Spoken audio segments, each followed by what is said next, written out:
अस्सलाम वालेकुम, कैसे हैं सब? उम्मीद है सब ठीक-ठाक होंगे। अच्छा जी, तो यहाँ पर मैं शेयर कर रही थी अपना ईद का व्लॉग, चाँद रात का व्लॉग मैंने शेयर कर लिया था। लेकिन ईद की कुछ ऐसी मसरूफ़ियत थी कि बिल्कुल भी जो है वो वीडियो एडिट करने का टाइम ही नहीं मिला।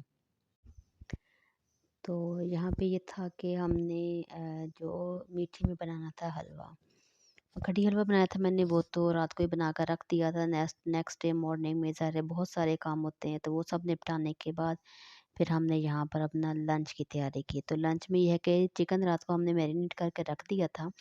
तो सबसे पहले उसको हमने फ्राई कर लिया और अच्छा चिकन फ्राई करने के बाद जो इसका मैरिनेशन का बचा था मसाला सारा, वो हमने दोबारा चिकन पे लगाकर इसको रख दिया था। चिकन ठंडा होने के बाद मैरिनेशन जो बाकी बची हुई थी वो हमने उसके ऊपर दोबारा अप्लाई कर दी थी।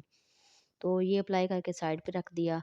साथ में हमने बनाना था अचार गोश्त, तो उसके लिए मैंने 1 पैकेट अचार गोश्त का लिया था और उसको दही में मिक्स करके अच्छी तरह इसको मिक्स करने के बाद जो है वो चिकन पे लगा दिया था।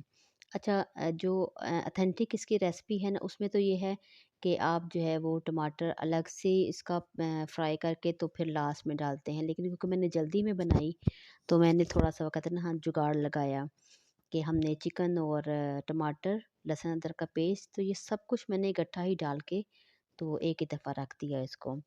तो ये है कि भई ये साथ-साथ बनता रहा था और साथ-साथ जो है वो मैंने अपने बाकी घर के काम देख लिए। अच्छा, ये सारी चीज़ें मिक्स करने के बाद इसके ऊपर हमने डाला हाफ़ कप ऑयल और अब इसको हम फ्लेम ऑन कर देंगे हाई पे और इसको जो है वो पकने के लिए रख देंगे कवर करके। ये साथ-साथ बनता रहेगा और साथ जनाब हम अपने घर के बाकी काम देखेंगे। अच्छा, जब तक चिकन अचार गोश्त तैयार होता है, हम दूसरी तरफ जो है वो फिर मैंने रख दिया था चिकन स्टीम होने के लिए।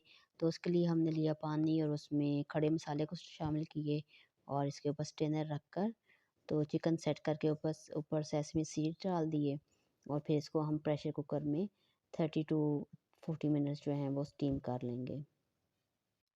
तो यहाँ पर स्टीम रोस्ट जो है वो रेडी हो चुका था और फिर हमने इसको डिश में डाल दिया। और अच्छा, लंच करने के बाद ये है कि आपको पता है बहुत सारे एक और भी काम होते हैं, लेकिन जो सबसे मेन एक काम होता है वो आता है बर्तन धोने का। तो खैर बर्तन भी बहुत सारे होते हैं धोने वाले। तो मुझे तो कभी-कभी फ़ील होता है कि जैसे हमारी अगर लाइफ़ है ना, तो उसमें से आधी लाइफ़ को किया जाए तो वो हमारी बर्तन धोने में गुज़र जाती है और किचन में गुज़र जाती है। बहरहाल जहाँ पे बर्तन वगैरह धो लिए और इसके बाद फिर हमने थोड़ा-सा रेस्ट किया, चाय वगैरह पी।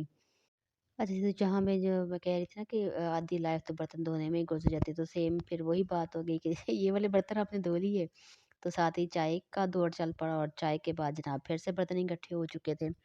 ख़ैर फिर हमने वो भी चाय के बर्तन धोए और चाय के बर्तन धोने के बाद फिर आता है मरहला बर्तनों को ड्राई करने का। तो ख़ैर मेरे टीवी लाउंज में अलमारी है, तो ये और पर्पज़ के लिए होती है, लेकिन ये है कि जब बहुत सारे गेस्ट होते हैं और बर्तन ज़्यादा होते हैं, तो मैं इनको जो है यहाँ पे आराम से कपड़ा बिछा के तो रख देती हूँ, तो ये यहाँ ड्राई होते रहते हैं।